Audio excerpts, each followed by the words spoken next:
ಬಸಪ್ಪನ ದರ್ಶನ ಮಾಡಿಕೊಂಡು ಬಸಪ್ಪನಿಗೆ ಅಡ್ಬಿದ್ದು ಅಕ್ಕಿನ ಕೊಟ್ಟು ಪೂಜೆ ಸಾಮಾನೆಲ್ಲನೂ ಕೂಡ ದೇವರಿಗೆ ಕೊಟ್ಟು ಪೂಜೆನ ಮಾಡಿಸ್ಕೊಂಡ್ವಿ. ಅಲಂಕಾರ ಮಾತ್ರ ಧನುರ್ಮಾಸ ಆಗಿರೋದ್ರಿಂದ ತುಂಬಾ ಚೆನ್ನಾಗಿ ದೇವರಿಗೆ ಅಲಂಕಾರನ ಮಾಡಿದರು. ಶಿವಲಿಂಗವೆಲ್ಲನೂ ಹೂಗಳಿಂದ ಅಲಂಕಾರ ಮಾಡಿದ್ದು. ಆ ಅಲಂಕಾರ ನೋಡೋದಕ್ಕೆ 2 ಕಣ್ಣಂತೂ ಸಾಲೋದೇ ಇಲ್ಲ, ಆ ಥರ ಅಲಂಕಾರನ ಮಾಡಿದರು. ಸೊ ಆ ಅಲಂಕಾರನ ದೇವರನ್ನ ಕಣ್ಣು ತುಂಬಿಕೊಂಡು ಶ್ರೀ ವೈದ್ಯನಾಥೇಶ್ವರ ಸ್ವಾಮಿ ಎಲ್ಲರಿಗೂ ಕೂಡ ಒಳ್ಳೇದು ಮಾಡಲಿ ಅಂತ ಕೇಳಿಕೊಂಡು ದೇವಸ್ಥಾನನ ಪೂಜೆನ ಮಾಡಿಕೊಂಡು ದೇವಸ್ಥಾನದಿಂದ ಹೊರಟ್ವಿ. ಈ ದೇವಸ್ಥಾನದಿಂದ ನಾವು ಸರಗೂರಲ್ಲಿರುವ ಬಸಪ್ಪನ ದೇವಸ್ಥಾನಕ್ಕೆ ಹೊರಟಿದ್ದು.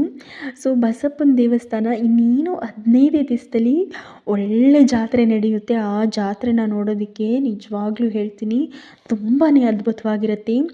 ಅತಿ ಹೆಚ್ಚು ಜನ ಸೇರುವಂಥ ಜಾತ್ರೆ, ಅತಿ ಹೆಚ್ಚು ಕೊಂಟುಗಳು ಸೇರುವಂತಹ ಒಂದು ಜಾತ್ರೆ.